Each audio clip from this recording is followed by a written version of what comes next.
Good evening, ladies and gentlemen. You're wondering why I forced to wear my specs? It's because I never seen too many beautiful people in the same room in a very long time. Okay, I guess that deserves a laughter, no? Okay, yeah, it's okay. We try. Good evening, everyone. Welcome to the finale meeting of the Comeng Reborn 2024 and also my retirement tour. Yes, I'm retiring as the president. It's been a rough ride. It's been a fun ride. ET talking about his love life has always been a funny thing, but at times we get bored of it. But it's okay. Sometimes he tells new stories where we heard it, but we forgot about it. I hope you guys enjoyed the ride today. We have a retirement tour. We have Pak Yusuf talking about, I have no idea, but we wait for what he's going to talk about later.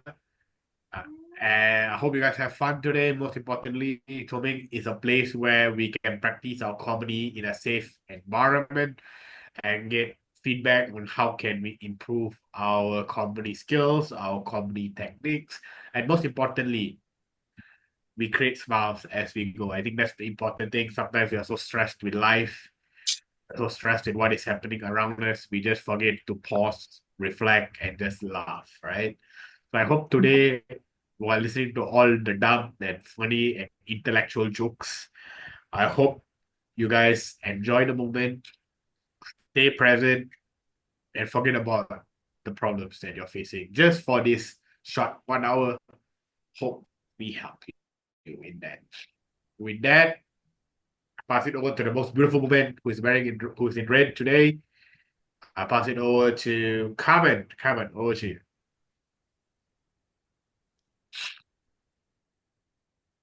Hello, everybody. Good evening, good evening. Whatever time zone you're in, it's time to laugh. I'm Ambassador Carmen Smidt, and tonight's comedy is Highlights of 2024. This place, this is a place where we can relieve ourselves, as the president has indicated. And sometimes there are moments in 2024 that has either created great laughter or it really broke us down. And then there were some awkward encounters that we actually found ourselves in during this year. Did this really happen? Is the question that we will answer tonight. And everybody deserves a time where they can speak about this moment, and you at the right place. As the master of ceremonies, I think as I guide you through this year's greatest moments, I have been going through so many tribulations, and then I became an undertaker, truly grieved. I can't even remember the number of people that I was undertaker for this year. But it's part of life, and you have to find ways to relieve yourself from that grief. And then I was a CEO of a NGO that just doesn't seem to want to find its way on the right path. But I think that finally, towards the end of the year, that has been going better. And then there's the other part of me, the internationalist, the peace builder. So I just have been multitasking, and I'm looking forward to the days ahead. If you give me a moment, I just want to change my attire as we're becoming more festive, aren't we? Let's get down to the festive moment. So we will hear the best reels of 2024. We were supposed to have guests, and I don't see them at the moment online. But as soon as they actually get here, I will make sure that I give them a laughable, exciting, and adventurous introduction. So later, as we move along, I will introduce, we will have our headlines, and then we'll have our stars of the show that will be taking a leap of faith for, I don't know if it's the first time, maybe they have been comedians in their lifetime, but our lineup for headlines is Yusuf Chandra and E.T. And then we have, I don't see Kajan here today. Kajan. Yes, sorry, President. I must have, I'm a bit short-sighted. So sometimes I don't see so clearly, or sometimes my ears also um, have an off day. So then we'll have Kajan and Lorna that would be giving us they are the stars of the show. They're going to show us how this is done. And so as we commence, I think it's time for us to swiftly get into this program. And I will start with the first headliner. Sorry, Carmen. It's first the performers. First the performers. Sorry. I wanted to get ahead of myself, so I will backtrack a bit and just Kajan first. get to Kajan. Let's give a round of applause to Kajan. He is going to take us through his moments for 2024. Over to you. And it's all about his retirement journey. Over to you, Kajan. Yeah, retirement. 24-year-old kid talking about retirement is going to be great, isn't it? Okay, so yeah, my Acorn remote will be my mic for today. So just assume this is a mic. Okay, so what is this? It's a remote microphone. AC. Yeah. I would love for everyone to just unmute yourself, because I would love to hear some type of laughter throughout the session, if I am funny anyhow. So 2024 has been a crazy ride, Started at the bottom and we ended at the bottom, but that's life. Let's start off with relationships.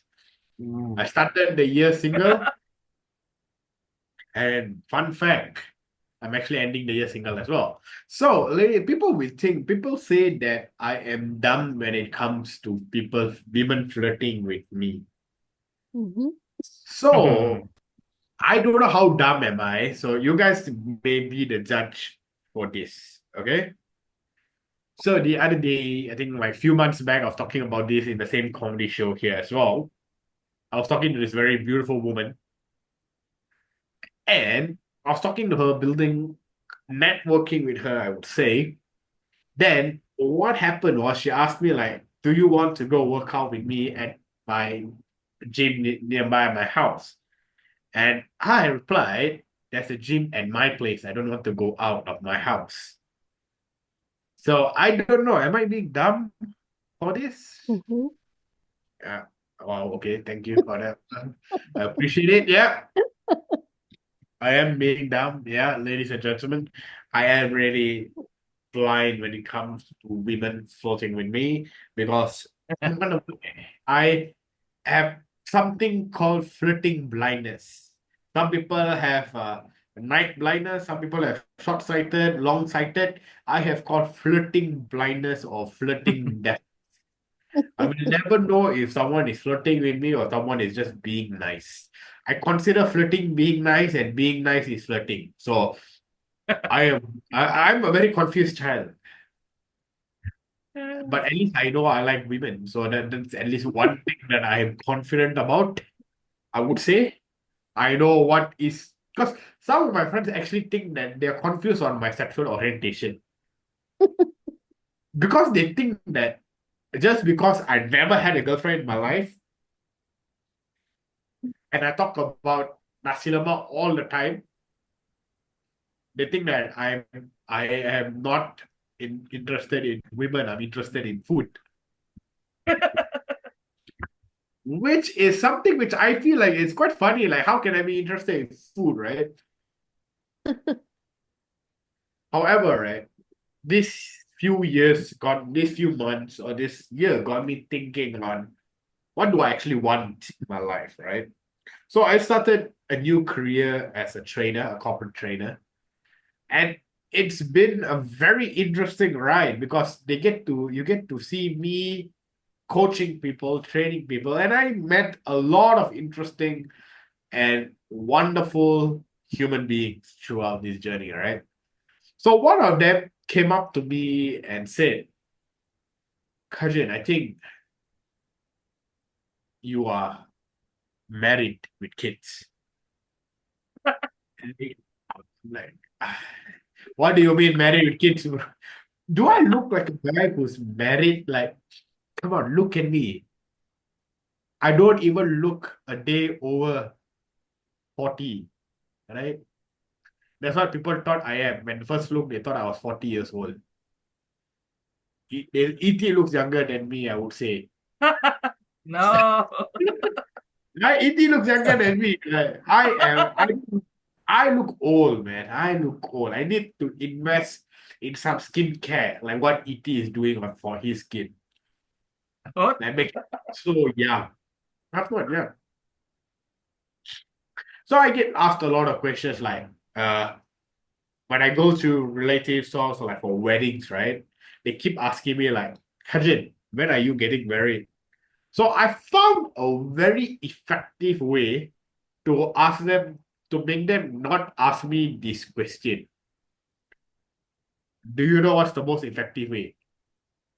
It worked for me. It may or may not work for you. I told them, you find me the girl, I'll get married. Ever since then, they stopped asking me already. That is the most effective way. I don't know. Maybe it worked. It might work for you. It might not work for you. But to me, it worked. They all stopped asking me the question already. They start asking me, when are you getting a girlfriend? When are you getting married? I just say, you find me the girl, I get married, or I date the girl. After that, they kept quiet. They stopped asking me the question because I found it's a very effective way. Well, that was my relationships story. Now, let's talk about funny moments that happened in my life as well. Do you know I was driving on the road with 2 flat tires? What? I didn't know if my tires was flat. I would say I'm dumb. Okay, when it comes to car, I really don't know what to do with a car. I only know how to start the car, fill up petrol to check whether the engine oil is okay, the radiator is okay, the radial liquid, the wiper liquid, those basic stuff I know. So when I was driving in the car, I heard a loud pop. So I thought it was nothing, because it was just a loud pop, normal driving on the road. As I was driving, a lot of people were starting to horn at me. They were horning. I was wondering, why are they horning at me? Like, I'm a good driver. I never drive above the speed limit. I always maintain 100 kilometers per hour on the highway. Then one guy said to look at the back. So, okay, maybe I thought my boot was, my boot was open or something like that, or my petrol tank was open. So what I did, I went to the side of the road and I parked it there. And turns out my back tire burst. Okay, if it was the front tire, I could have felt it was like a swaying energy. If it's your front tire, you will know what happened, right, when you're driving. But since it was the back tire, I couldn't feel it as much. I felt because no one sits in the back seat when I drive, right? So it's very funny to the point where I called my insurance uncle, right? My uncle who's an insurance agent. I called him and said, finally, something happened to you. Finally, you did something finally you're using your insurance money. Because for all these years, I was perfect on the road. That was the first time I actually called my insurance provider and says that, hey, I need help with my thing. And my uncle actually congratulated me on that. It's like an achievement. How is that achievement? I will never know. I will never know. But now I know how it know. So it turns out what happened was there was like fragments of glass on the tire. So I assumed somebody like maybe dropped the glass bottle on the road, and I didn't see it. I drove over it, and the popping happens. So from that incident, I really know that I understand that recycling is very important. Because, ladies and gentlemen, if we recycled, we could have saved a tire on that day. And the tire was fine. So, excuse me, I am actually sick today, but I just came here to support ET today. So, last set of the day, a little bit of dad jokes, which are my specialty. I am known as the dad jokes. My friends call me the appa of the group, which basically means the father of the group. Because I look like a dad, I talk like a dad, and I also make sure that my friends, if they don't text me when they reach home, I call them until they tell me they reach home. So they call me the father of the group. So I'm going to do some dad jokes with John. Okay? Let's go with the first one. You know, yesterday when I was driving on the road, right? I rammed into a light post. But luckily, I only sustained light injuries. Get it? I got it? Got it? You got it? You got it? Okay. That's good. That's good. See, that jokes are my specialty, man. That jokes are my specialty. So, do you know about the restaurant that was on the moon? I heard it was great food, but no atmosphere. No atmosphere. No atmosphere, no.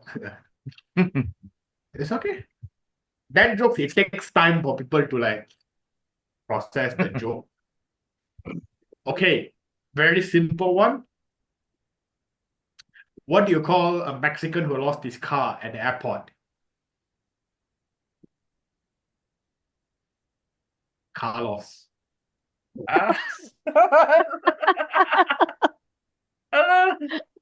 get it? Car lost. There. Okay. Okay. So what do you call an alligator who wanted to be a police officer? Gajah. You call them an investigator. Investigator. That jokes are a specialty, man. Okay, last one. Two last ones here. Okay. What do you call a factory that produces okay products? Satisfactory.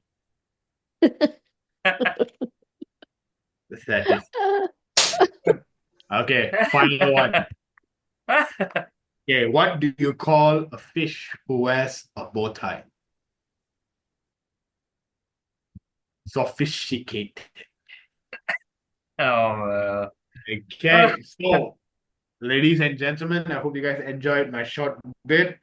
And with that, I officially announce that my retirement as the president of Comeng for the year 2024. And I hope the incoming president for the year 2025 will definitely do better than me because I did almost nothing. But you'll surely do better than me. And I know with the guidance of ET, Pak Yusuf, and Lorna, and all the amazing individuals in Comeng, we will continue to fly high. And with that, I pass it back to Carmen. Carmen, over to you. Laugh out loud. Come on, guys. He was funny.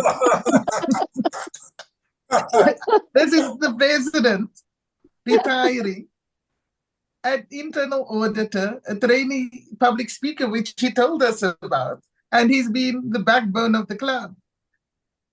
He's been refining so many of us in terms of the comedy space. And he has been overspent on virtual confetti, helping comedians craft their trade. And so another laugh out loud for President and a round of applause. And now we move on to the next person that is actually making their debut on this show. I hope this is going to leave us in stitches. Our next comedian is Lorna, fondly known as the Bookie. Over to you, Lorna. Thank you, Carmen. Can everyone hear me? I'm just, Yes. if there's a problem, I'll switch over to the phone. So, yeah, it is still 2024. I realized this morning. So I want to say good evening and good afternoon to Carmen. And to my daughter who is logged in, I see her name there, Lisa. Oh. If this year were a reality show, people believe me, it would be called Survivor Grandmother Edition. That is how I feel today. And guess what? I made it to the finale. It is almost the end of the year. Not that I'm really glad about it. So I'm not just a grandmother. I'm also a mother, as I've just mentioned, my daughter's there. But I feel I'm a more modern grandmother. I help my grandchildren with their homework. I do TikTok dances with them. And I navigate the new Toastmasters base camp very well. So yes, dipping my feet into also a whirlwind of dating for the first time after 4 years. So yeah, folk, it's been a bit of a rough ride for me this year, but buckle up. I'm about to share some of my stories with you.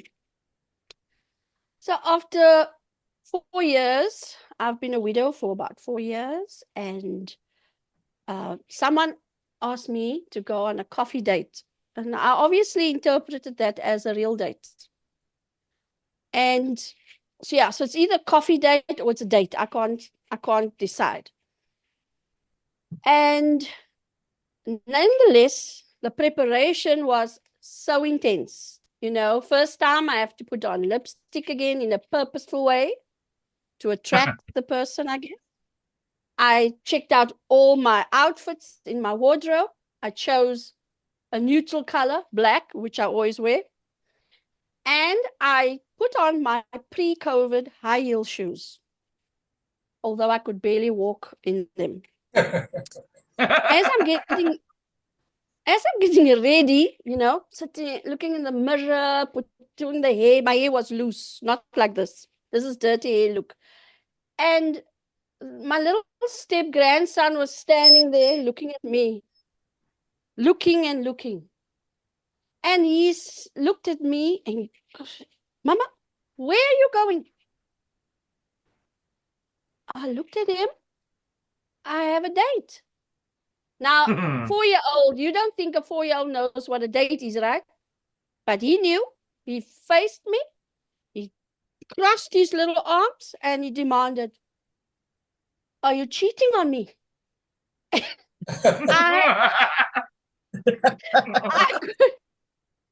I could not believe this child. So I was thinking, do I explain to him what dating means? Do I just laugh at him? Or do I call my lawyer? Because I don't know what's going on here. And I didn't know loyalty clauses apply to grandmothers, you know. Stakes were high here, and I thought he was thinking I'm playing in his sandbox here and I needed permission to go out. By the way, there was a second date, but a dinner, but more of that some other time. Yeah, so this is this little child. And then another big thing that happened to me this year is that I am a full-time tutor for my 2 grandchildren. They are 9 and 10. Carmen knows them. The report cards came, people. What do you think I saw in their report cards? given that I'm the full-time tutor? Any guesses?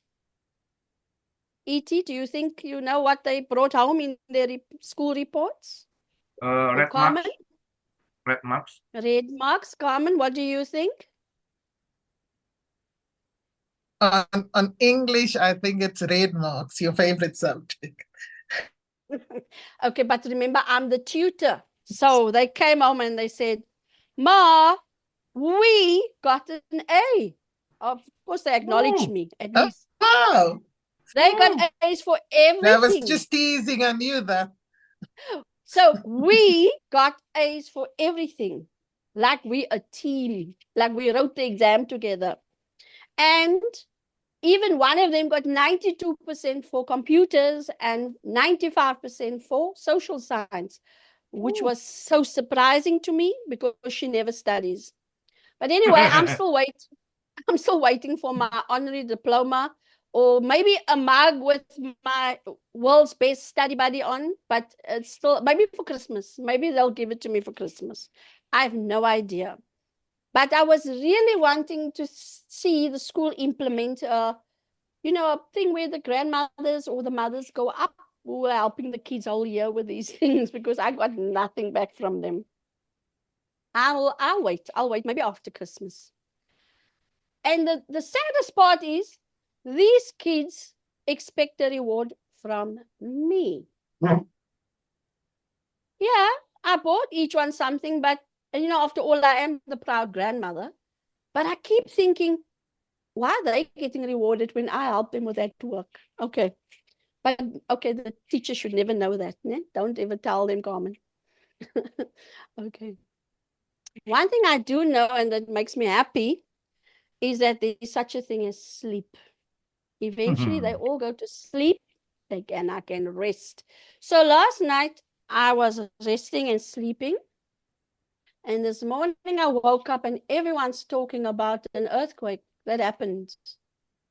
I did not feel that earthquake. I'm so happy because I sleep too deep, even to feel an earthquake. There was a 5.5 magnitude earthquake in Cape Town. Well, it's a moderate earthquake, but apparently the Christmas tree shook. Some of the things fell off. The bed shook. I felt nothing, people, and I doubt that I'll feel even a bigger earthquake after all the tiredness I have of this year. Absolutely exhausted. So one of the ways that I spend a lot of time on Toastmasters, right? It's like a job for me. And I finally completed my second pathway. Round of applause for me. And I have to tell you, I do love the new base camp. I'm actually one of the experts on the new base camp. I want to be an expert on something. So let me say I'm an expert of the new base camp. And the only problem is it takes very long to load your speeches and whatever you've done. And there's a lot of training going on. And there's hours lengths of videos you can watch to do that. Ask Carmen. She is also watching that video. 2024 wasn't just an online Toastmasters for me. I attended my first in-person Toastmasters event this year. I also went to Malaysia. I went to places like Cebu and Kuching. I've been to Singapore as well. And we have a guest from Singapore later. I felt like it was a family reunion, being at the conference, meeting all these people. And also in Cebu, I left a piece of my heart in Cebu. I met wonderful people that belong to my Cebu Toastmasters Club. So it was really a good feeling. Yeah, it's like a family reunion, except no one was asking me questions like, when you're going to get married again. And one other thing is the food was fantastic. The food was fantastic. The only problem is I have more pictures now on my camera roll of noodles and all the food I ate in Cebu and Kuching and Singapore than I have of my own grandchildren. That's bad, because a grandmother should have pictures of her grandchildren, more of them, to show everybody, which is what we do as grandmothers. Funny enough, we never show pictures of our children. I don't know, if there's any grandparents here who know that. We always show the pictures of our children, our grandchildren. And yeah, now I can show noodles as well. The other thing about the traveling, there was just one negative about the traveling. I loved meeting people. I loved pictures of the food. Just like Kajan, I love eating. So the only thing that was bad for me was I spent more time in KL airport than I did sightseeing, because every flight that I had to go through Kuala Lumpur, and I felt what a waste of time. There would be 3 hours, 5 hours waiting in the airport. So I was thinking that's the only thing. Next time I'll take my bed pillow with me, and probably I will have to start seeing a doctor for my lower back, because flying, I spent more time flying, sitting in the airport than actually sightseeing and meeting people. That's bad. So at the end of the year, I can now report that I'm finally resting. I visited my last Toastmasters clubs. I'm going to take a break from it now until the 9th or 11th of January. My Toastmasters journey has been exhilarating, exhausting, but very rewarding. But I really didn't know my personal growth will involve so much flying and so much spreadsheets keeping track of all my speeches. It was a lot. Life in 2024 taught me that love, learning, and even dating can come with some unexpected twists. Whether it's being accused of cheating by a 4-year-old child or celebrating my success in school, primary school. It's like a graduation for me. And also progressing with Toastmasters, with its added administrative work, every moment added a year I'll never forget. Thank you for the little laughter I heard today for my 2024 highlights. Yes, to more adventures in 2024, hopefully with fewer legal accusations and more content flowers. Thank you.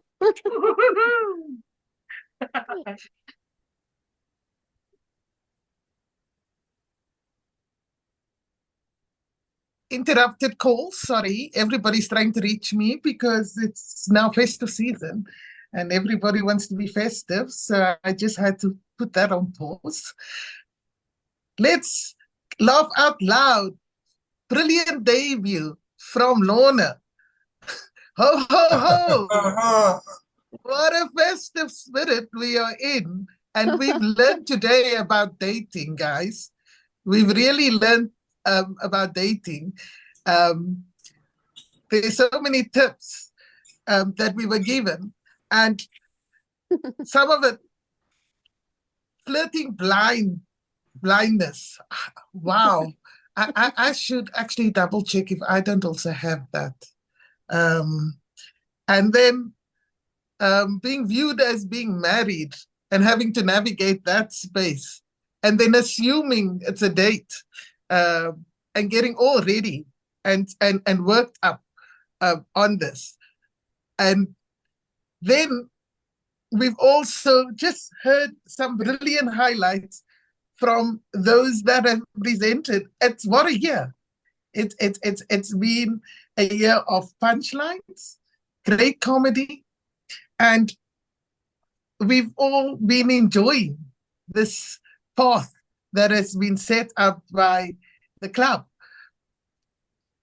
And it's been really therapeutic for even those that have been going through undertaking duties like myself. It has really given me something to focus on. And I think that is the importance of continuing this. And the team has been brilliant. So Lorna gave us some insights into her life. I'm not going into her Toastmaster. Everybody heard that journey. She's made Toastmaster a job. I don't know if I can do that, but I love it. however, your teaching and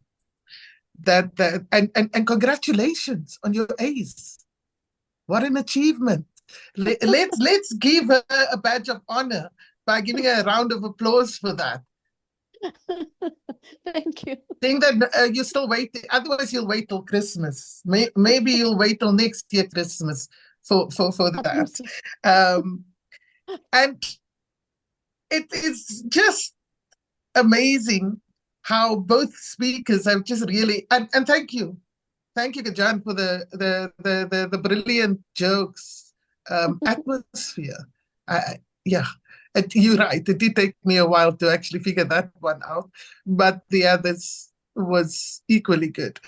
As we go along, I'm glad that you have joined Team Santa for today, and all the other players. So who else? So now, folks, let's get to the headlines. Sorry, The stage Carmen? is warming up. Sorry, Carmen. No. There's one more person that's joined. I Is think there one it's more person? Because check your WhatsApp. there was only two on the. Yeah, There check was your only WhatsApp. two on. Sunil is eager to chip in. Oh yes, I've read. Okay, great stuff. I was going to invite the rest of the audience, but Sunil, Hi, hello. I am so glad you've joined us. Thank you. So Sunil is a male from the Homo sapien species, born to a tribe found in southwest part of India called Malayalis. Joined Toastmasters in 2012 after having had been diagnosed with glossophobia. However, he had started speaking much before 2012 at the age of 3. The year will not be revealed, however. One can make an easy assessment of the year by counting gray hairs on his head. But I'm not going to speak on your behalf, Sunil. I'm giving over to you because you're going to inspire us. Just to also add that he is a project manager with an oil and gas conglomerate. And I'm sure you have lots of tales to tell. So I am handing over to you, Sunil, to make us laugh for the final round of this year. Over to you. Thank you, Carmen. And how many of you have taken a resolution in the beginning of the year that you're going to lose weight and towards the end successfully lost hope? Fellow comedians and all heavyweights out here. In the beginning of the year 2024, I have taken a resolution that I'm going to lose weight this year. And it was a rather heavy decision on my part. So heavy that my weight started increasing immediately. By the time it was February, I have decided I'll consult a doctor for reducing the weight. I just went to the doctor and the doctor told me, hey, why don't you start eating vegetarian? So I started eating vegetarian before and after my meals. My weight increased. In the month of March, I again consulted the doctor and he told me, Sunil, what you do, you just try to do dieting. So I started dieting from morning till evening until night and sometimes in the middle of the night also. My weight again increased. It was April and I went to the doctor again. I told him, see, I want to reduce my weight somehow. He told, hey, have a lot of fluids. And I was very happy to have fluids because beer is fluid too, right?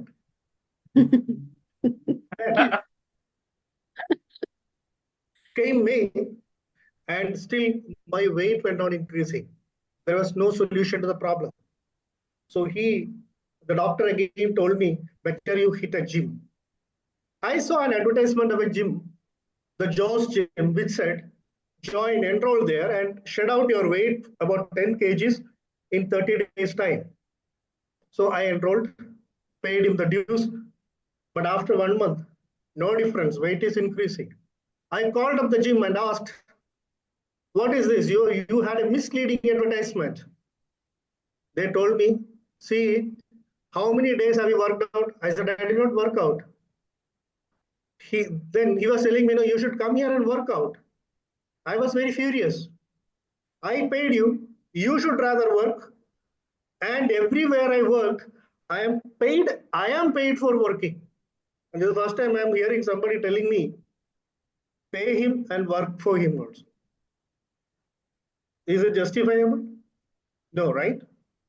That's when I came to meet a mystic, and he told me, you try some herbal teas. That was by the time June. But in the month of June, I get on top of my weighing scale.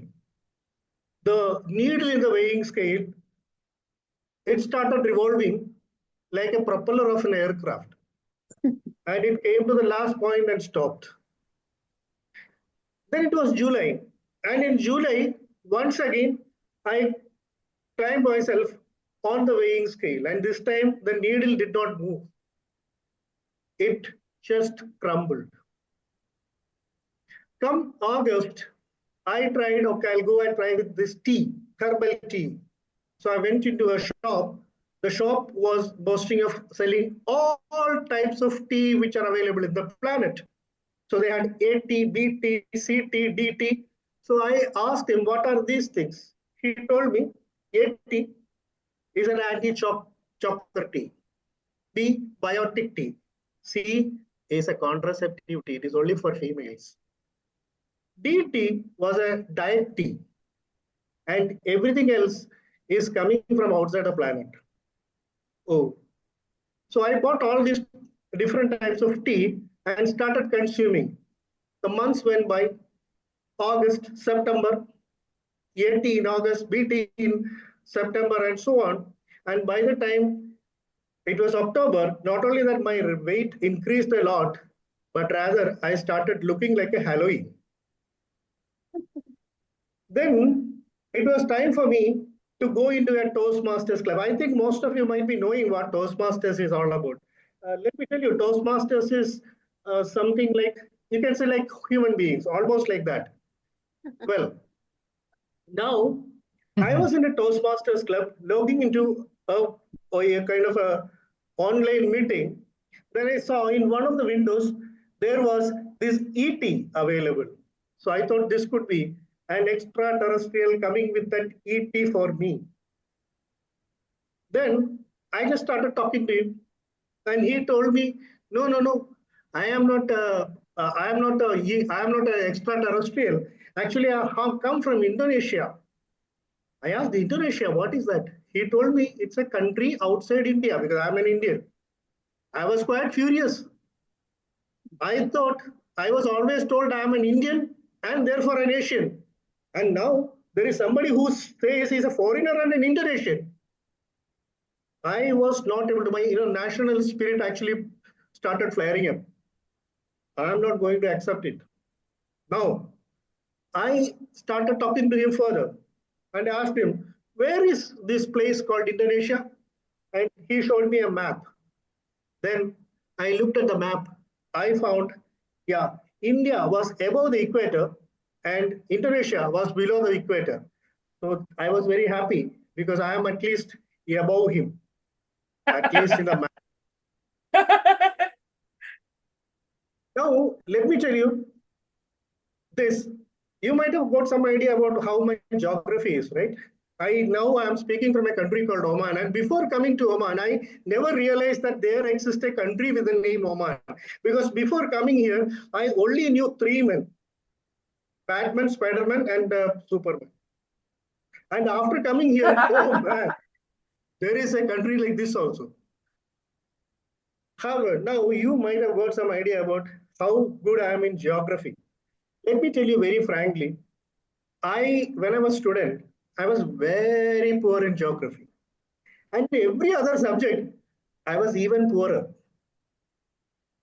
Now, going further, so that is because I read only 4 books in my lifetime. All the 4 books were intended for teenagers.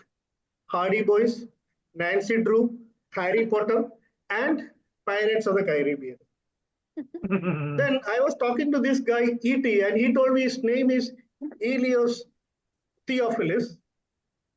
And he told me he's E.T. I told him I am IT. So what is IT? An Indian terrestrial. And then he told me that he has written 14 books. I told him, yeah, I am a reader of 14 books. Now, I told him my classic problem of reducing the weight, which I am not able to achieve. So he told me he has a comedy club. Come here and deliver a speech. Either I will lose my weight or at least other people will lose the weight. So I am here. Thank you so much. And that is my 2024 experience. Wow. Well done, Sunil.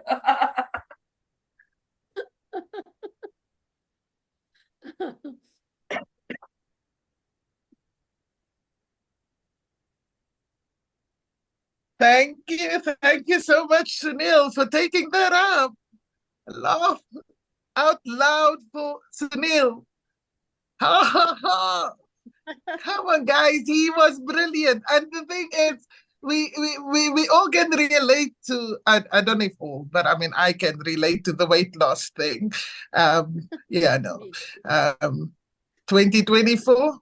Tried that fat burner tablets and I picked up more weight than I could ever imagine. And I've decided, let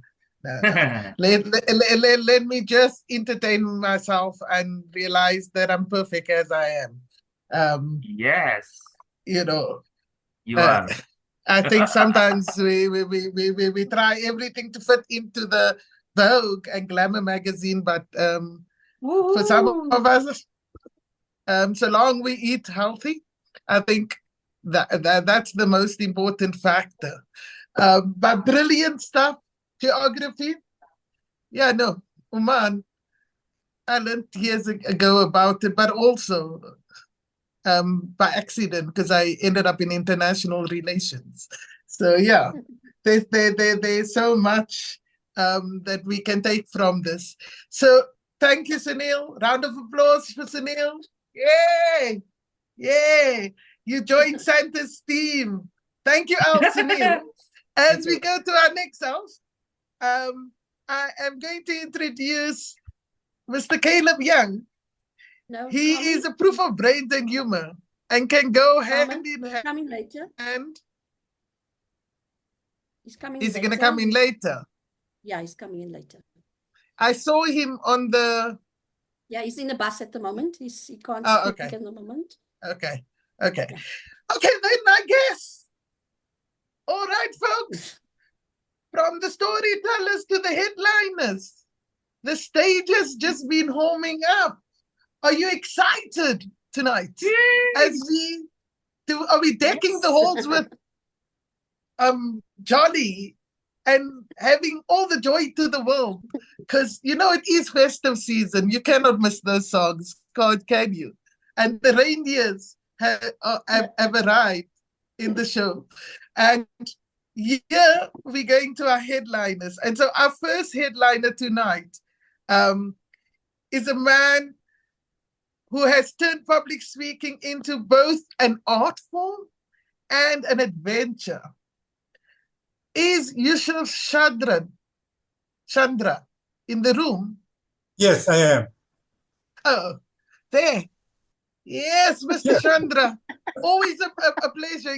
I told you my eyesight is a bit off. I actually Because learned that glasses when are I not went for helping. my renewal of license on Friday. That this one is the other left. Yeah, it's got a bit weaker. So sometimes I have to plan. I'm not, this new AI spectacles that I'm wearing is not doing the job that well. So we're looking forward to what he is putting on the table. He's a proud member of the Maranatha Toastmasters for an impressive 17 years. Oh, that is something I still have a long way to go to strive for. He is not just a lecturer at ACPA, NHI, banding, teaching, Badang, teaching public speaking. He's also a globetrotter, trotting educator with experience spanning in the USA, Europe, and Australia. Hopefully you will come over to our side of the world at some point as well. I'm sure you'll be able to teach all us lions and tigers. We've got the big five in South Africa. So over to you to take us tonight through language problems of my Indonesian students. And get ready to laugh, learn, and maybe even brush up on your babasa as we welcome the incredible Yusuf Chandra. Over to you. The stage is yours. Thank you very, very much. What a great introduction you have just done. Ladies and gentlemen, first of all, I would like to tell you something. I am teaching Indonesian English. Mistaken. Some of the things the Indonesian student thinks different ways. Because of the culture is different, because of the structure of the language. Now, let me start telling you about my students. One day I was teaching in a class, and a student called Danny. He was sitting behind, and he raised his hand. What am I going to do? He said, "Sir, may I ask you a question?" I said, "Oh, go ahead." He said, "Sir, would you punish me for something I didn't do?" Wait a minute. Would I punish you for something you didn't do? He said, "Of course not. You didn't do anything wrong. I wouldn't punish you." And then he was smiling and said, "Oh, thank you so much, sir. You are so nice. Today, I didn't do my homework." My God. Danny, oh, Danny. And I said, why didn't you do your homework? "Sir, because I was late." Like what?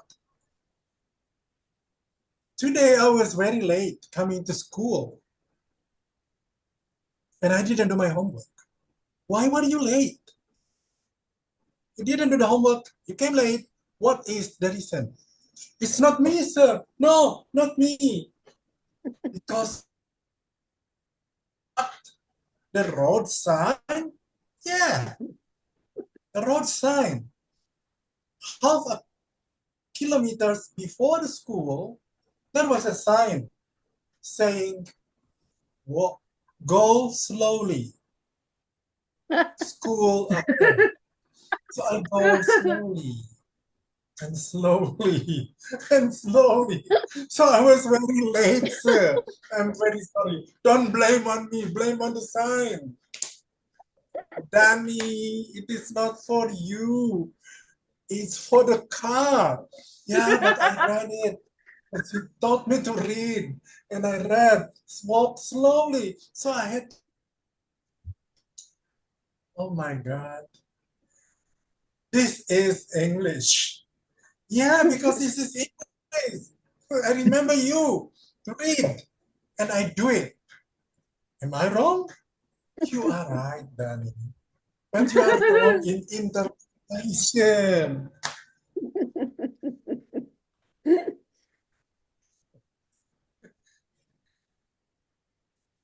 One day, again, this student came very, very late. And I asked him, now what is the reason, Danny? Last time you said, walk slowly. Now what is your reason? Sir, look at my eyes. They're all red. I have a sore eyes. And yesterday, I would like to buy something for my eyes. And I asked my mother. And mother said, Danny, go buy some ice cream. Oh, what, mom? Buy some ice cream. Good, I will go. So I went, sir. I went to McDonald's. And I look at the lady. And the lady said, what would you like, young man? I said, I want an ice cream. Ice cream? Yes, sure we have. What flavor would you like? Chocolate, vanilla, or strawberry? Ma'am, yes, we are selling you ice cream. Here we are. Choose. My eyes are sore. I want ice cream. Young man, it is not ice cream. You have to say eye cream. All the same for me, ice cream or eye cream. I just want an eye cream, an ice cream, please. Danny, there is a difference between ice cream and eye cream. Sir, what is the difference between S and no S? It's all the same.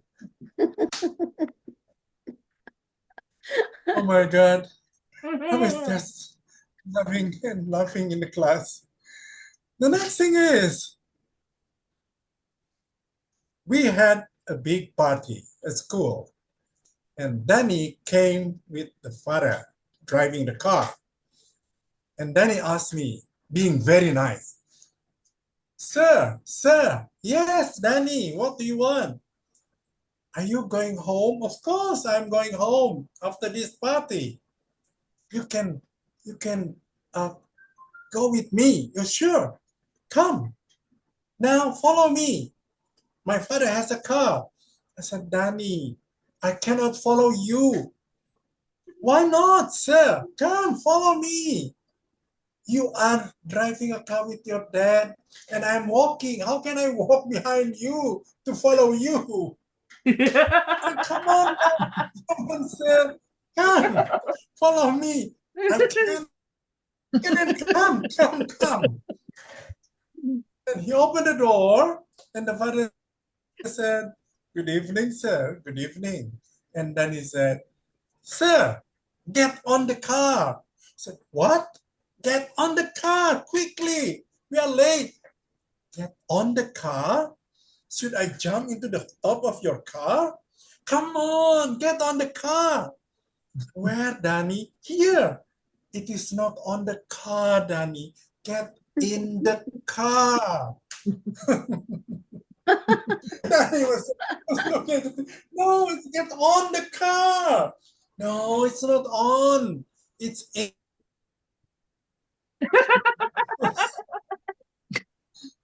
Those are the Indonesian English misinterpretation. Something funny in the class again. So when we come to the class, then he asked me the question. Sir, I want to ask you a question. I said, sure. What is your question? Sir, why the math book looks so sad? When I look at the math book, they all look so sad. What, Danny? The math book looks so sad? Yes. Do you know why? I said, I don't know. I don't understand. Why the math book looks so sad. You are not good teacher. The math book looks so sad because there are many problems, sir. Whoa.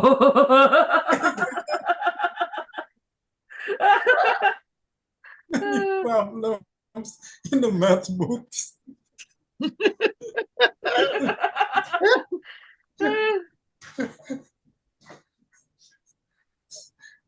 Next one. The biology lesson comes. And then he said, I love eating fish. Oh, that's good, Danny. If you eat fish, it's good for you. Yes, sir. It's good for my eyes. And I said, what happened if you don't eat fish? If I don't eat fish, if I eat fish, it's good for my eyes. And if I don't eat fish, I think it's good for the fish.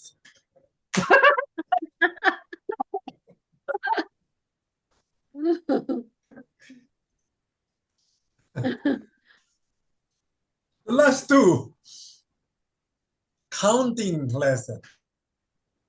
Because I was teaching the simple English, I said, Danny, count 1 to 10. Oh, that's easy. I can do it. Okay, start counting. 1, 2, 3, 4, 5, 7, 8, 9, 10. I'm done. No, you are not done. You don't say from 5 to 7. You must say 6. No, sir. You don't listen to the television tonight. They said 6 died in a car accident. So there is no more 6 from 5 to 7. Oh my God. And this is the last one, very last one. I took Danny to Singapore together.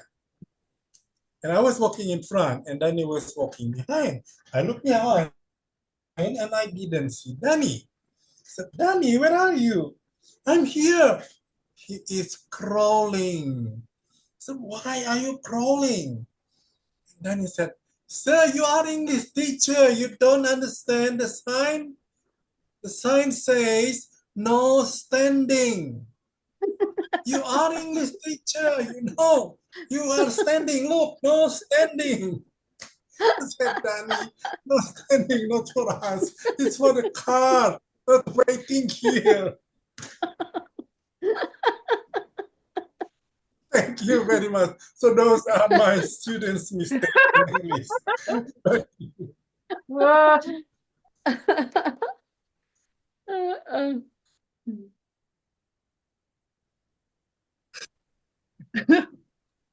No, brilliant. You can see that we can learn so much from Yusuf Chandra. His experience is phenomenal, but he's just, and we in teachers, and I've heard so many people being in teachers. So let us teach this thing together as we learned about how different people interpret English, and I'm sure some of us also teach the English language and have similar challenges. Even in South Africa, we have there's different versions of English. Like where I'm from, somebody will say, "Daddy, come here quickly, quick." Which is not the correct interpretation of what you're supposed to say. You know that. So thank you so much, and give him a round of applause. And as the joys of the season goes ahead, we're getting more joyful out of this. And we're also learning how to really be inspired to be the best comedians ever on this platform. Don't you agree? Mm-hmm. Oh, Mr. Yang, you ready for us? Are you ready? Just show me a thumbs up so that I know that you are ready for us as we proceed to the next comedy show. We have the fantastic Mr. Yang, who uses brains and humor, as I said before, and putting that together, going hand in hand. He's a software engineer by day and a language learner as well. Language, there we go. Probably also by day. Because who needs sleep? That's his line when you're chasing fluency in multi languages. Tonight he's going to take us on an adventure with his performance on Journeys of a Polyglot. I'm actually very interested to understand what that word means, right? So whether you speak one language, two, or just fluent in sarcasm, get ready to laugh and learn as we welcome Maestro himself.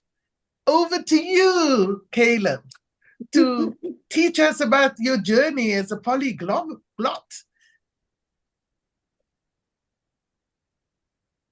Smidt. Thank you, Carmen. Can you hear me? Yes. Yes, we can hear you clearly. Okay, hi everyone, I'm Caleb. Recently, there's been a lot of scams. So what do y'all do when y'all have to face scammers sending your messages? Will y'all spam them messages in another language? That's something that I would do, because currently there's a lot of scams going around, be it e-commerce scams or even different things around. And even recently, I think I received a lot of different types of scams, be it from e-commerce scams, be it from love scams. So I think learning all these languages help us to be able to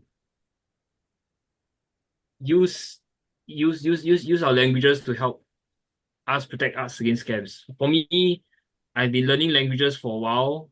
I can speak about 4 languages, and this has helped me in terms of understanding people from different backgrounds. I can speak English, I can speak Chinese, I can speak German, I can speak Russian, and it has helped me to understand how different groups of people think, how different groups of people respond to different situations or think in different areas. And this is, I think, is the only thing that is able to help us to build friendships.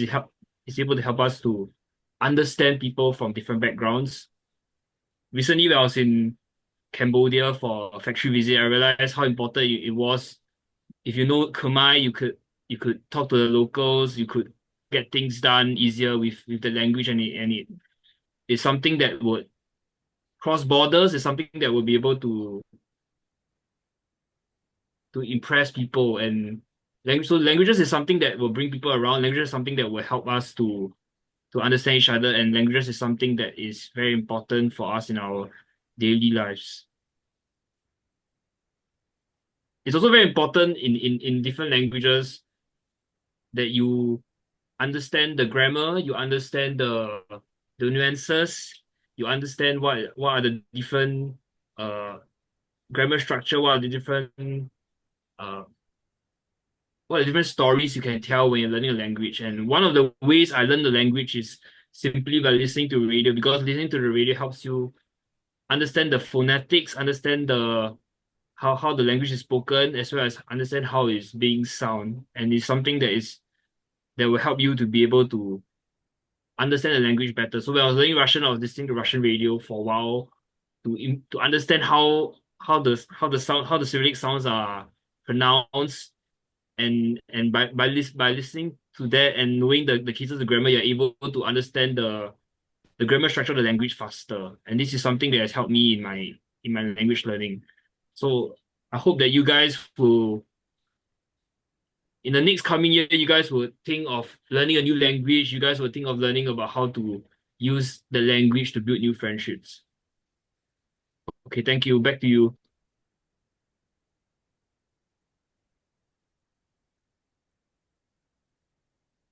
Thank you so much. A round of applause for Caleb. for being bold enough to come on stage and inspire us. And now, moving on, is there anybody in the audience that would like to take up the challenge to do an impromptu? Anybody? I mean, this is fun. This is safe space. Don't worry. All we do is actually just laugh. But is there anybody else that wants to take up the challenge? So you can indicate by putting up your hand.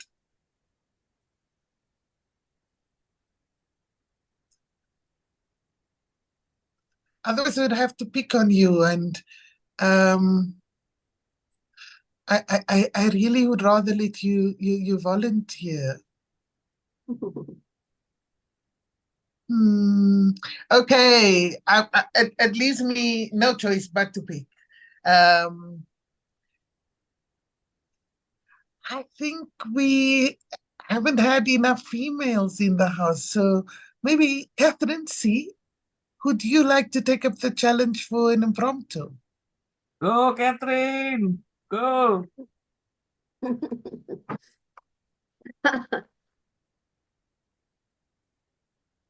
Catherine C. Going once. Going twice. Okay, maybe one of our guests. Guest Kendall. Would you like to?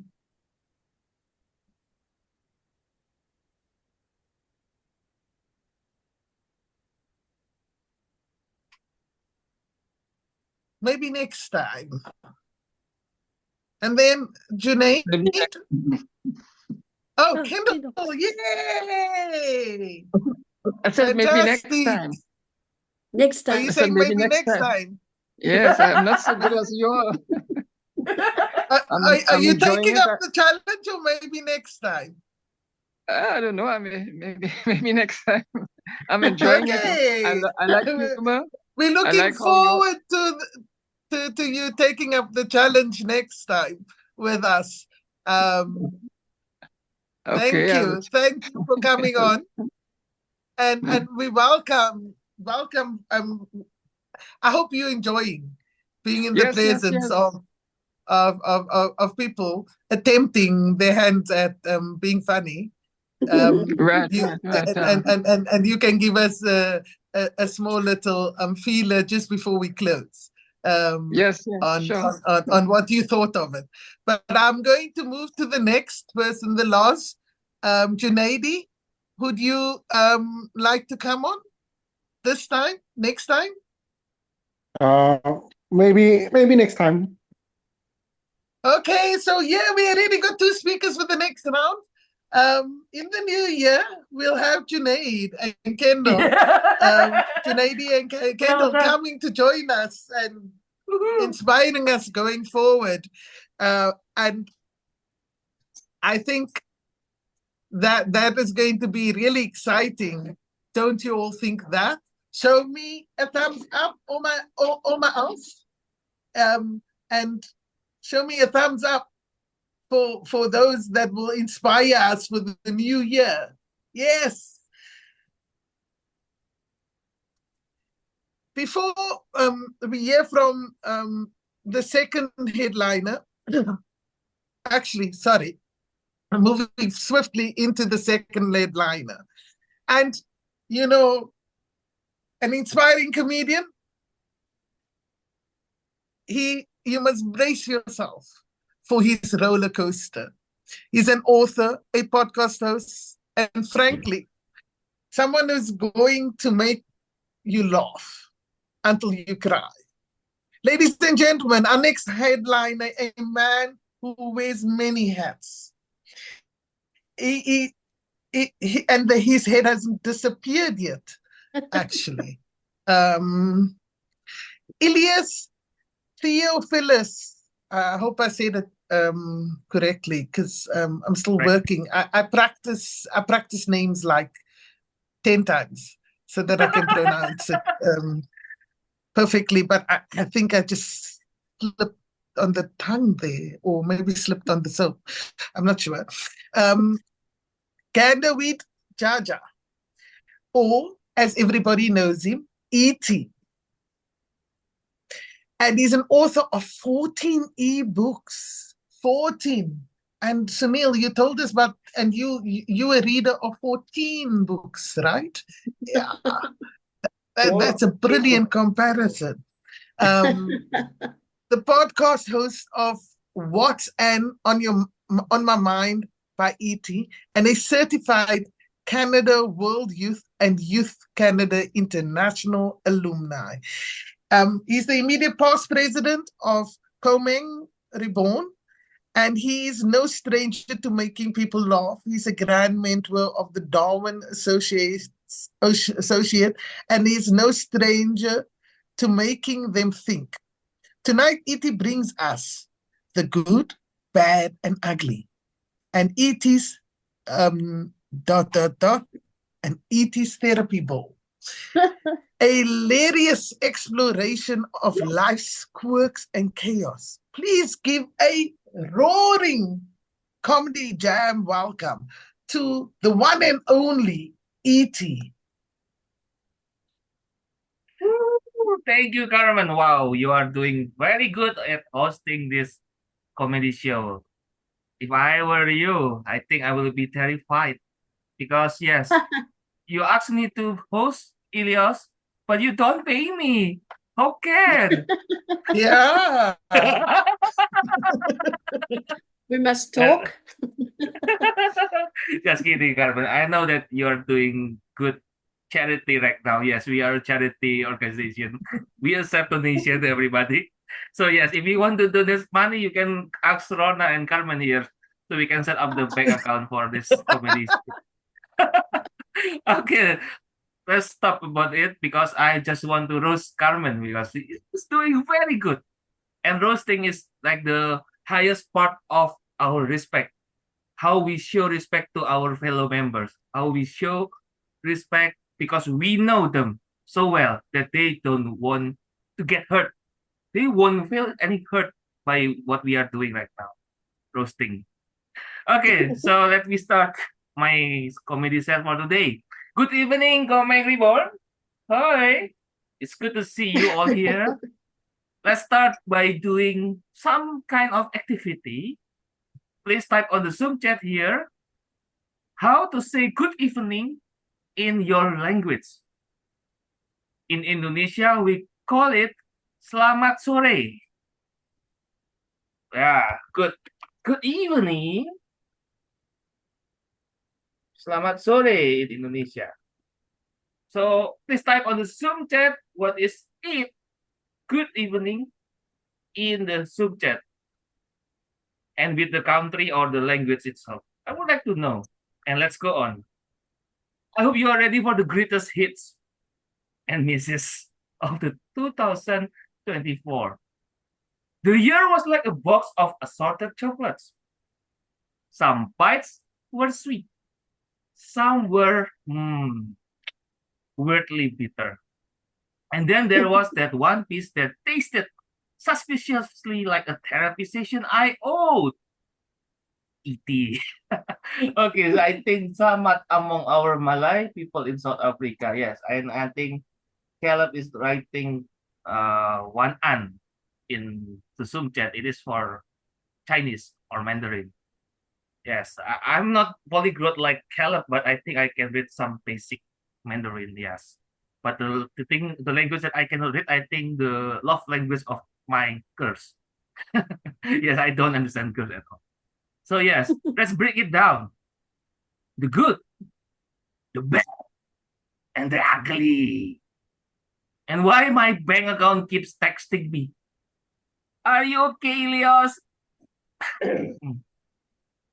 I'm not okay at all. So yes, we accept donation, everybody. If you feel that we are funny here, you can donate to us. And yes, you can also perform here because we appreciate your money. Oh no, we appreciate you and your laughter, of course, not your money. but your money can come later. Yeah. So yeah, the good 2024 was a branding year. March 2024 was the start of something big, or at least it was marketed that way.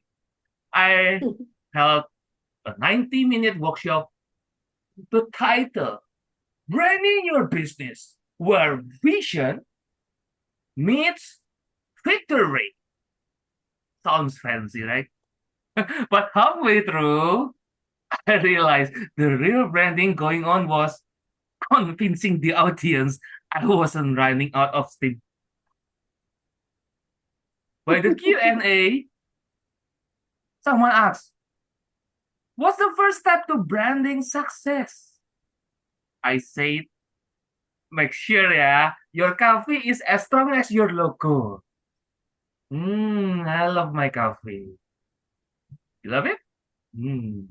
Because trust me, without caffeine, your vision, like what Carmen have short sight vision there, will meet defeat faster than you can say epic ends.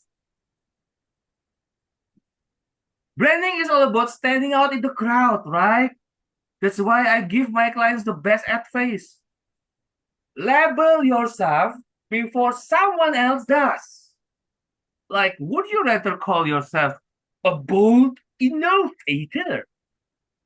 Or wait for your nosy aunt to brand you, the one who still doesn't have a real job? I'm doing comedy because not of my passion, because I don't have anything else to do. So yes, take control, people. Take control. But you know what no one tells you about branding? It's not just about your logo or tagline. It's about staying calm when things go off brand. I remember during the workshop, the projector stopped working mid-slide. Oh, panic? No. I calmly said, and here's we practice minimalism. And the guy in the back muttered, that's not branding. That's just poor branding. Touchy, sir. Touchy. Well, here's the thing about branding. It's like a lot like dating. You constantly trying to make a great first impression, hoping no one sees the chaos underneath. You spend hours perfecting your brand's about me page, but when someone asks you to describe you in a person, you go blank. We do things professionally. Oh, come on. You sound like robot running out of battery. Oh, come on. And don't even get me started on slogans. My slogan was where vision meets victory. But my assistant suggested where vision meets reality. Sometimes. Honest branding, right? At least my honesty gets points. So March 2024 wasn't just about branding business. It was about branding myself as someone who could turn even a tech failure into creative minimalism. Now that's good branding, right? And April 2024 was all about my Toastmasters journey. A 60-minute roller coaster of self-improvement and self-doubt, of course. Toastmasters is where you learn the art of public speaking, or as I like to call it, how to survive a room full of strangers pretending they are not judging you. Oh. You know, you're at Toastmasters when people applaud when you forget your speech. It's the safest place to fail. Also, I thought until someone said, that was a great speech. I just wish I had to stand with. Oh no. Don't torture me.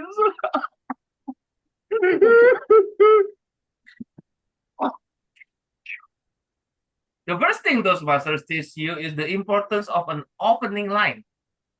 My coach told me, you need to hook them right away. So I woke up, smiled, and said, I have prepared a great speech for you today.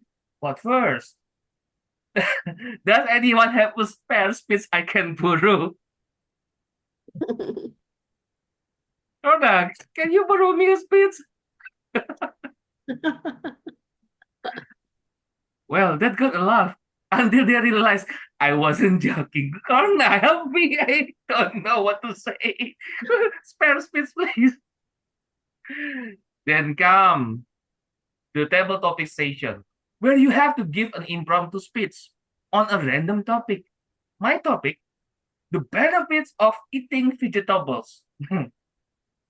Let me tell you, it's hard to sound convincing about broccoli when the only thing you know about it is how to avoid it to broccoli. No. I panicked and said, vegetables are great because they are green, like money. Everyone nodded politely, but I could see their thoughts. Someone give this guy a salad. Yes, come on. And a clue.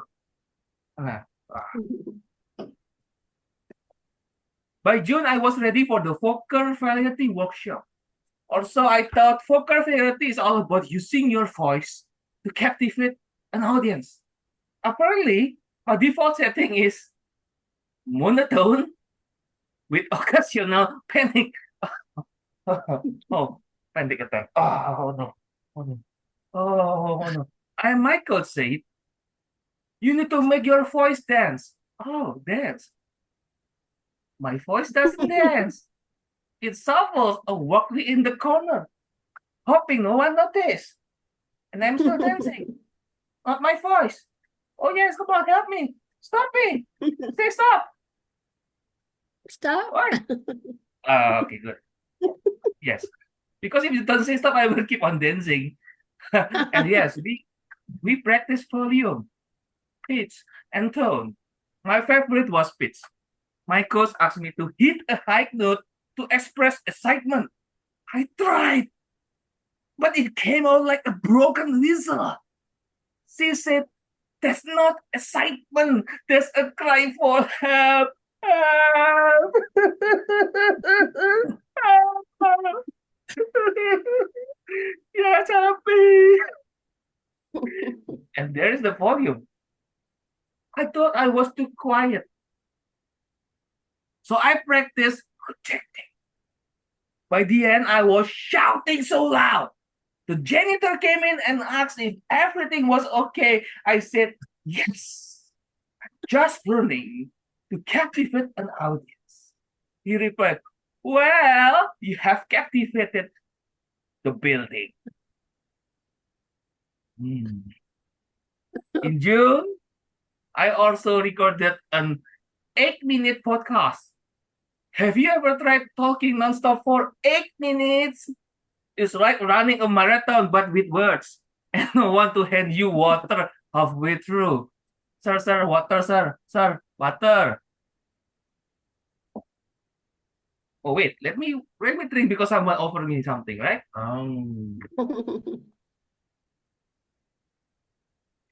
Now you know how to practice this. So when you are need to drink, put something on your set so you can drink on the set. By minute 40, I was running out of things to say.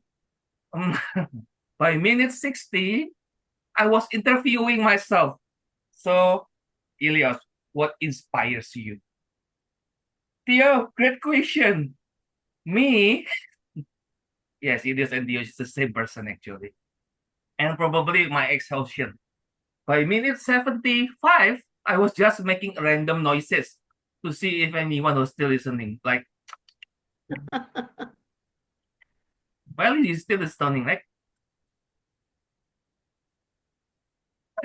And you're still listening. Thank you, yes. But yes, don't do that. Podcasts are funny because they make you feel like a philosopher. But in reality, you are just sitting alone in a room, hoping someone in the future thinks you sound smart. My friend asks, how do you know if your podcast is successful? I said, when strangers listen to it and don't sue me for wasting their time.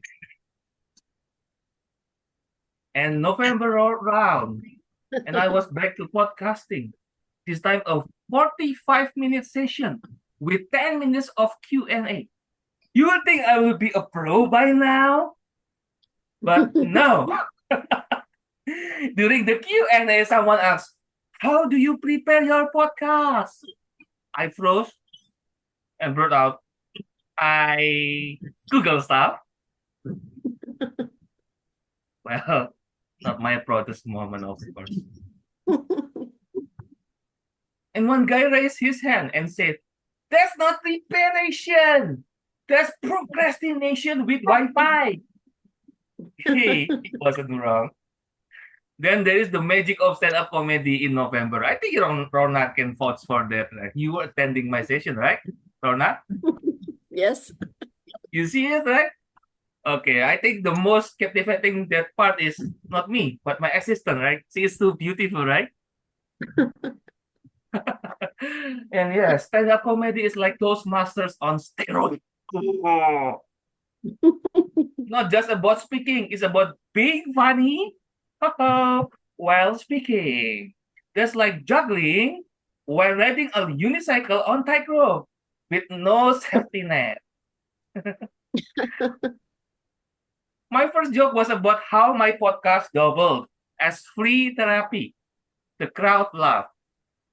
Then I said, except I'm still waiting for my therapist to subscribe.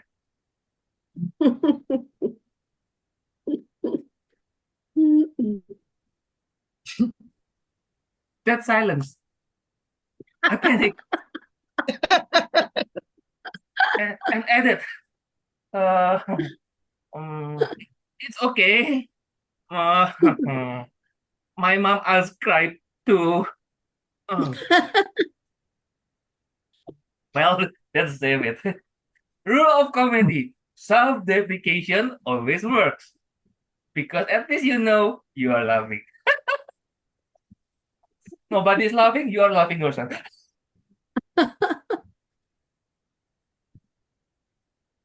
Well, I'm not the joker, but I'm laughing myself.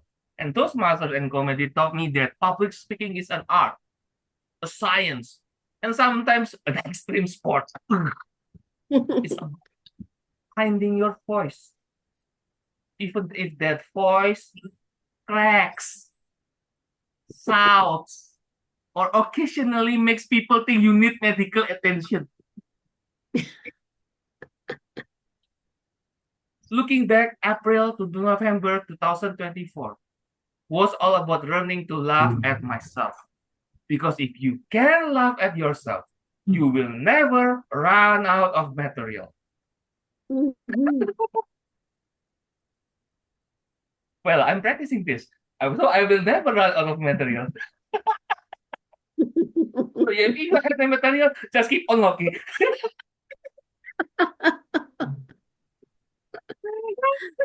And trust me, with my voice and my podcasting skill, I have got plenty of material. Right? December 2024, the grand finale of my year. Humorous contest preparation. Oh, Rona, I think you are there also, right? Yeah. Ooh, sounds prestigious, doesn't it? Right? Okay.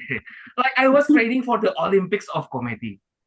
But let me tell you, the only weight I was lifting was the crushing realization that I'm not as funny as think I am. That's funny. I think I'm better at lifting, Meiko. Yes. And first, let me explain something about humorous speech contest.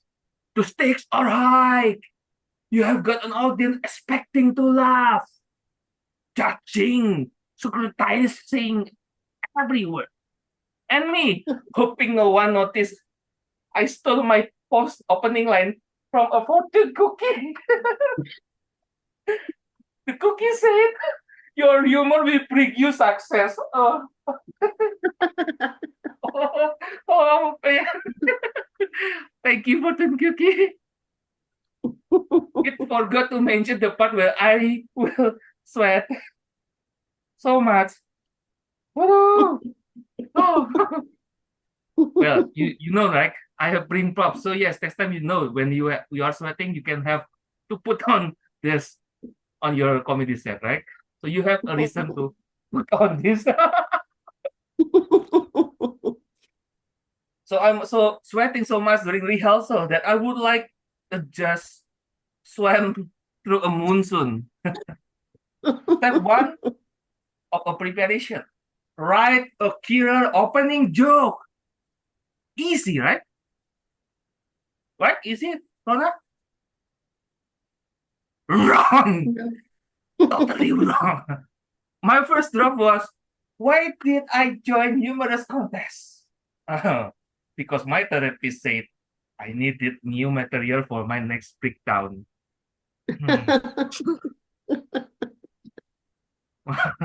My mentor said, it's funny, but also, are you okay, Leos? I'm not okay, sir. Okay, I wasn't okay. I was drinking more coffee than pacing around like a detective solving a crime. The crime? Yes, you asking me the crime. What is it? My disappearing punchlines is not there. Oh, no punchline. Step 2, rehearsals. This is where you test your jokes on your most honest critics, friends, and family. My mom was my first audience. I delivered my opening joke confidently. And she stared at me like I will just confess to a crime. She said, that's interesting. Oh, Mom, today is Mother's Day, but you said that to me. Even Netflix stand-up specials get better reviews from her, not me. I'm sorry. And I tested my material on a few of my few Toastmasters friends. My big joke was about how my podcast listener could fit into a minivan. I said, if I get 2 more listeners, we'll need a bus. Someone in the back said, are you sure they will like with you?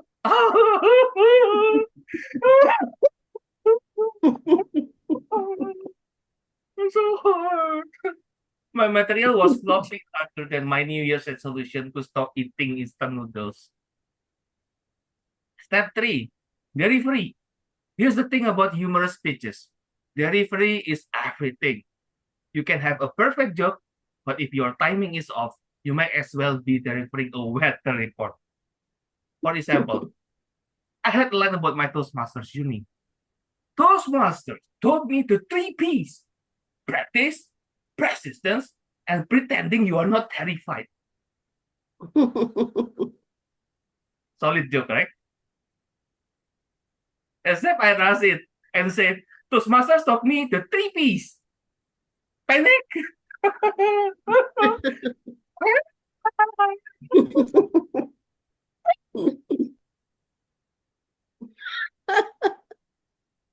Not quite the inspirational vibe I was going for. Step 4, the contesting. Picture this, a room full of Toastmasters, all dressed to impress, with an air of nervous excitement. I was backstage, practicing my vocal variety. You know, making my voice dance. Except my voice wasn't dancing. it was doing a nervous shuffle, like it was trying to sneak out of the room. Yes. Oh. Finally, it was my turn. I stepped onto the stage, took a deep breath, and said, "Ladies and gentlemen, they say humor is the best medicine. So please don't sue me if this doesn't cure your headaches." That got a laugh. I thought, I got this.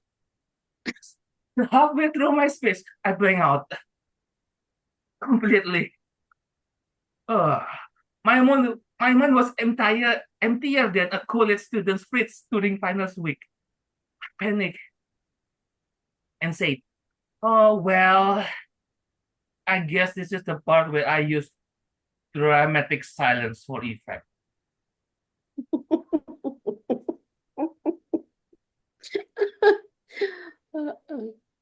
Luckily, that got a laugh too. I was back on track. Yay.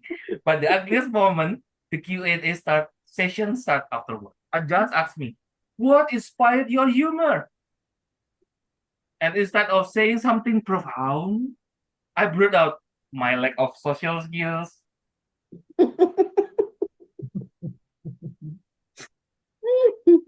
The room erupted in laughter, but I was dying inside.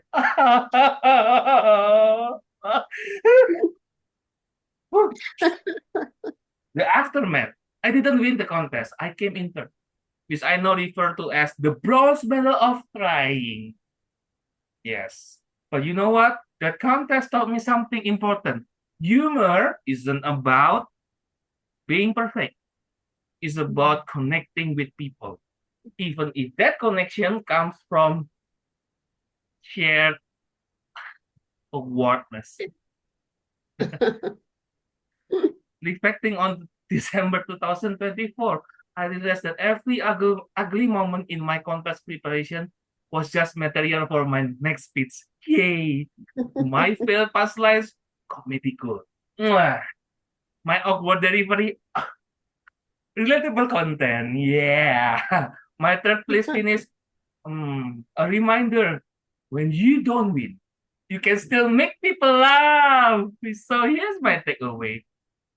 In life, as in humor, it's not about avoiding the ugly moments. It's about embracing them, laughing at them.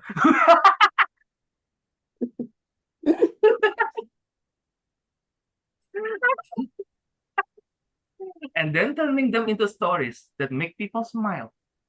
And if all else fails, just tell people your podcast is your backup therapy. Because, hey, work for me. By December 2024, I had an epiphany. Self-improvement is expensive. Not just financially, but emotionally, spiritually, and occasionally physically. You try keeping a straight face during vocal variety exercise without pulling a muscle.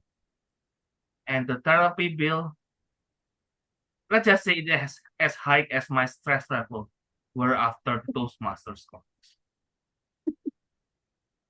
The first red flag of my therapeutic year was March, during the Branding Your Business seminar. You know, the one with the dramatic 10-line, where vision meets victory. Sounds inspiring.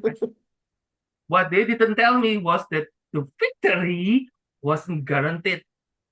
After 9 minutes, all I heard brand was my forehead from banging it on my text. Trying to come out with a catchy tagline. The branding guru asked, "What's your unique value proposition?" I panicked and said, "I'm really good at procrastinating." She didn't even blink. She just wrote it down and said, "Interestingness." By the end of the seminar, my tagline was, "Procrastination, but make it productive." Oh, catchy, but not exactly marketable.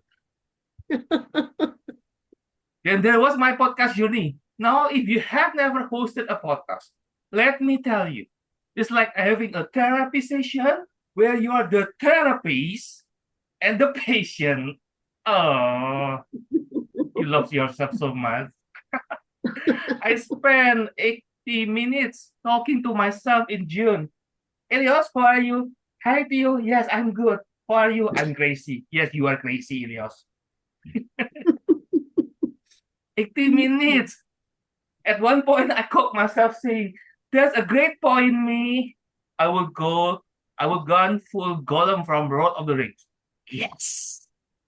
Yes. We love our content. Yes. By November, I recorded another 45-minute podcast, but this time with Q&A. Someone asked, "What is the hardest part of podcasting?" And I said, pretending people are listening. The crowd laughed. I cried a little inside. Ah. Then came the magic of stand-up comedy workshop. Oh, the irony. They promised to teach us how to turn life pain into humor. And all I got was more pain. They said the key to comedy is honesty. So I got up on the stage and said, I spent $100 on this workshop. And I have learned is that I'm bad at budgeting. The instructor nodded solemnly and said, good start. Good. But the most expensive part of my year wasn't the workshops or the contest. It was the therapy. You see, after months of public speaking, podcasting, and comedic humiliation, I decided to seek professional help. Well, my therapist's name was Dr. Rahman, but I'll call him Doctor. Are you sure you want to share that? He had this way of tilting his head every time I said something embarrassing. Like he was mentally calculating how many sessions it would take to fix me. Dr. Rahman asked me, why did you join so many workshops this year? I said, because I wanted to grow. He raised an elbow and said, and did you? I replied, well, I grew my credit card debt, if that counts. Therapy sessions become a highlight reel of my most awkward moments. One time I told him about my vocal fluidity workshop. They told me to make my voice dance. I said, what it did was trip over itself. Dr. Rahman smiled and said, sounds like progress. Progress? If progress is feeling like a karaoke machine with a broken ribbon, then sure, I was crushing it. Yes, you. Another session, I told him about the humorous contest. I said, I froze halfway through my speech. He asked, what did you do? I said, I pretended it was dramatic silence. He nodded and said, brilliant. Use what you have. Apparently, what I have is talent for turning mistakes into performance. By December, Dr. Rahman and I had a running joke. Every time I walk into his office, he will ask, what's today's comedy? And I would reply, my life. It became a game. He will ask me to describe my latest workshop or speech, and we will rate the awkwardness on a scale of 1, 2, please never do that again. Oh, no. The pinnacle of my therapy journey came when I told him about my humorous contest preparation. I said, I came in third. He said, that's great. I said, no. Third means I was funny enough to win, but I was too funny to be ignored. He laughed and said, congratulations, you have achieved mediocrity. By the end of the year, I realized that my therapy sessions weren't just about healing. They were about learning to laugh at myself. Dr. Rahman taught me that humor is a powerful tool. It can turn pain into perspective, awkwardness into authenticity, and failures into funny stories. So what's the grand total of my 2024 therapy bill? Let's just say it's somewhere between I should have bought a car and I hope laughter really is the best medicine. But you know what? Money flies. It was worth every penny. Because if 2024 taught me something or anything, is that the best investment you can make is in yourself. Even if that investment comes with a punchline. Yay! I got so many punchline, right? You are laughing to my set, right? Oh, it's working, right? I'm very good, right? Oh, I'm ready for my comedy special, right? And now here I am, standing in front of you, sharing my journey. The good, the bad, the ugly, and of course, the therapy bill. Because if there's one thing I have learned this year, is that life isn't perfect, but it's always funny. And if you can laugh at it, you're already winning. So here's to 2024, a year where we all learn to laugh, label, and most importantly, let go. Let's keep branding our chaos, finding humor in the mess, and of course, paying 80 therapy bill. Come on, pay me, pay me. We accept donation. Contact Rona and Carmen. Give them money because we need money to support this comedy club, right? So we can have more people in. We can practice together. You can see me right now. I'm practice comedy so hard.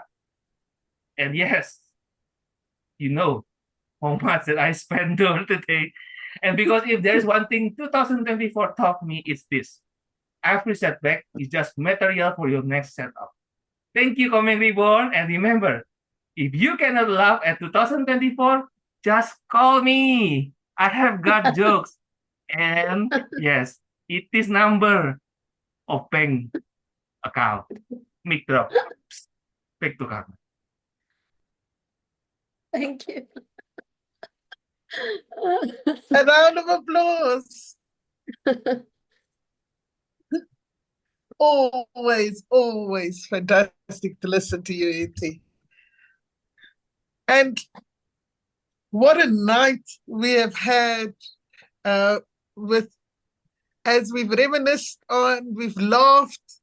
I think some of us might have even developed abs from all the giggling.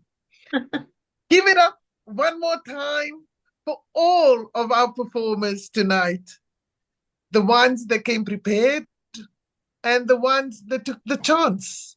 The stars of 2024. Let us give them a round of applause.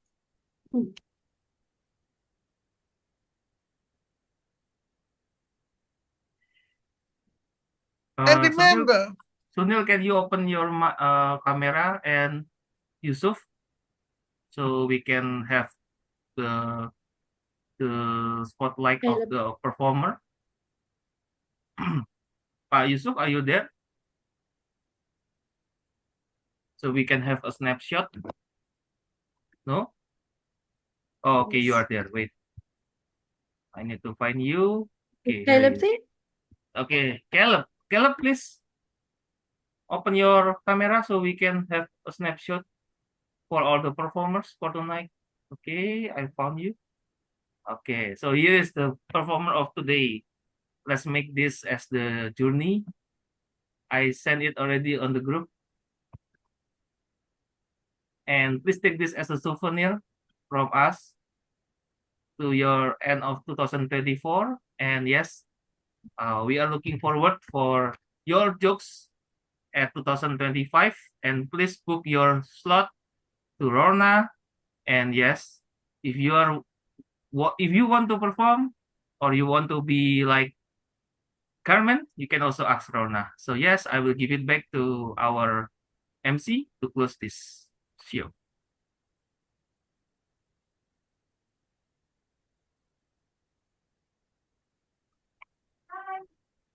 and remember, the best part of reflecting on a year, this is realizing that no matter what, we're all in it together.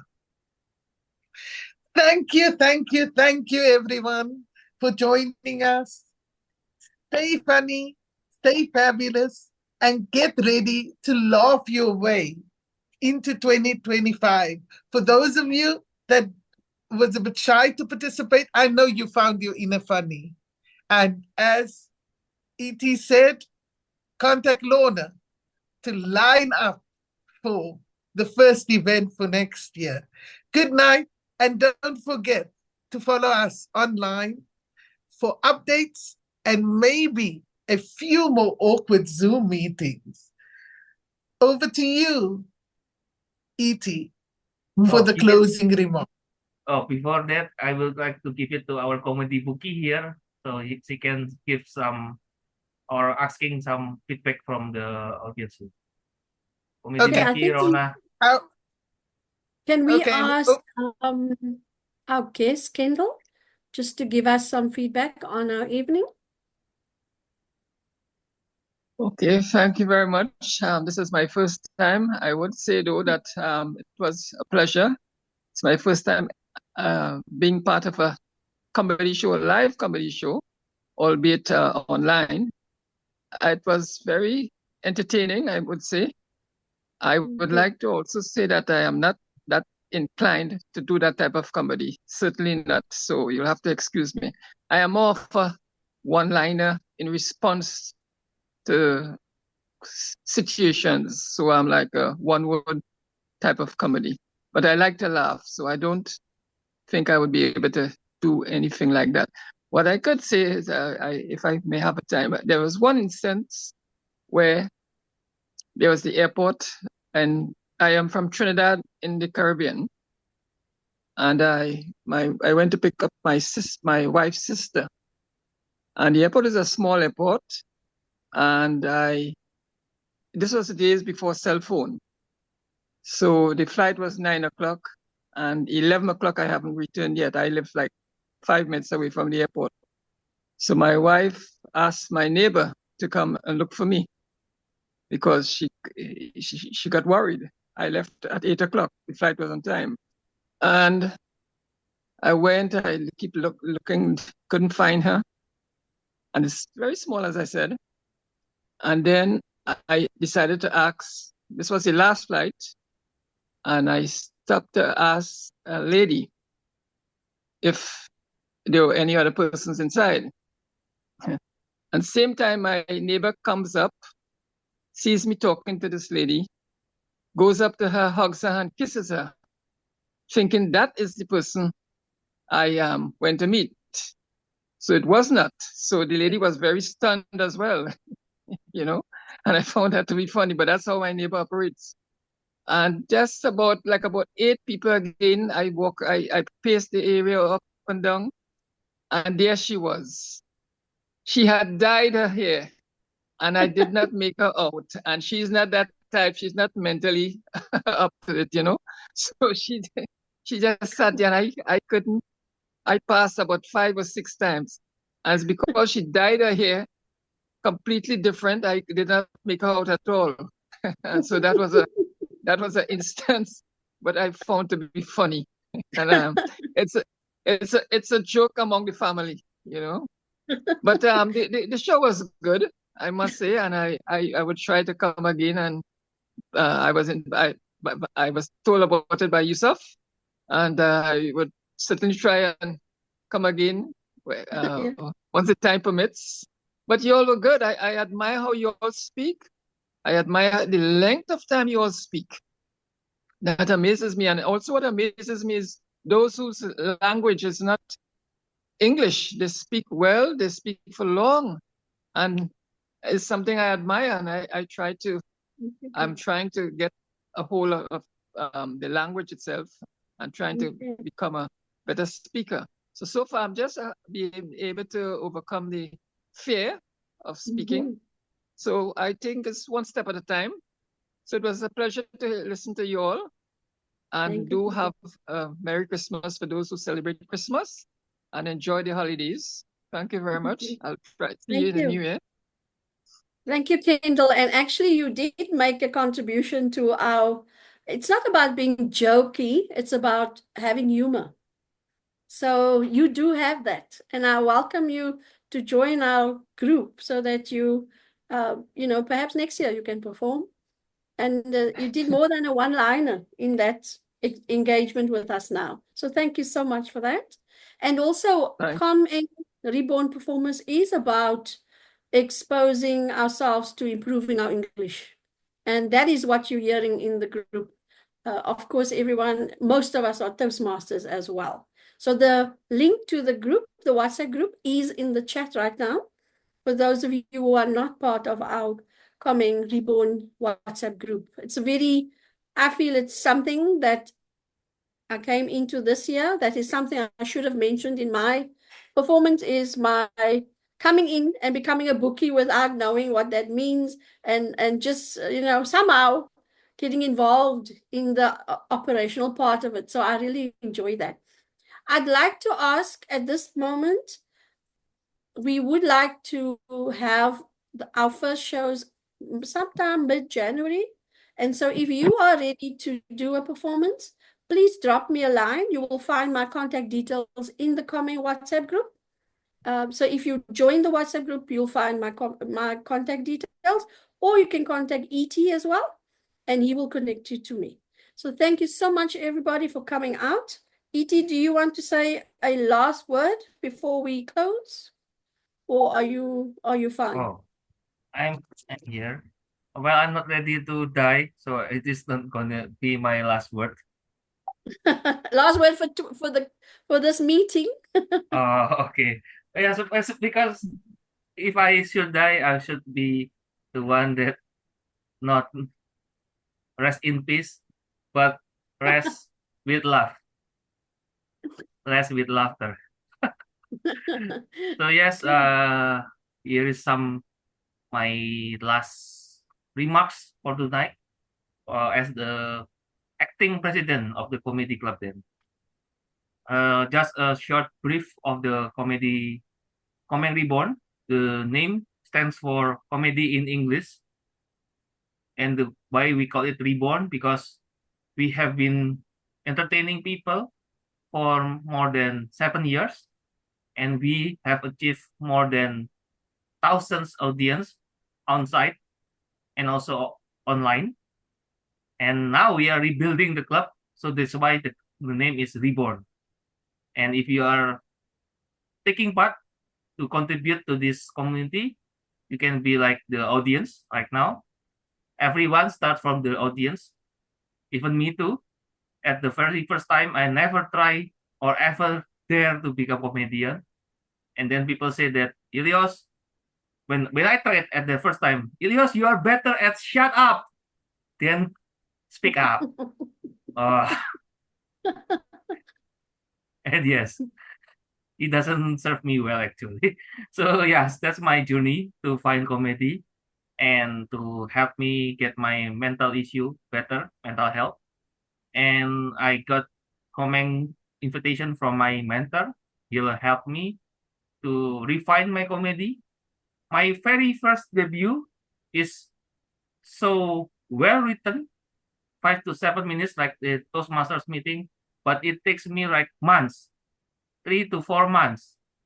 But now you can ask Rona, how many minutes did I make for this 34 minutes performance, Rona? How many minutes? I know, I'm not sure right now, but I know you sent me the formula, but I know when you started to write this piece, so I really don't want to say how long, because I won't be accurate. Yes. Actually, to make it simple, it is under 1 hour. So make this comedy set is definitely not easy, because I have achieved that. I have tried it. I cannot make a funny joke at all. And then, yes, that's my journey. And maybe for some of you that know in those masters, yes, I practice those in those masters. And yes, now we are reaching to the end of 2024. As Kajan said, that he is doing the retirement comedy set, and he is retiring as the president for this term.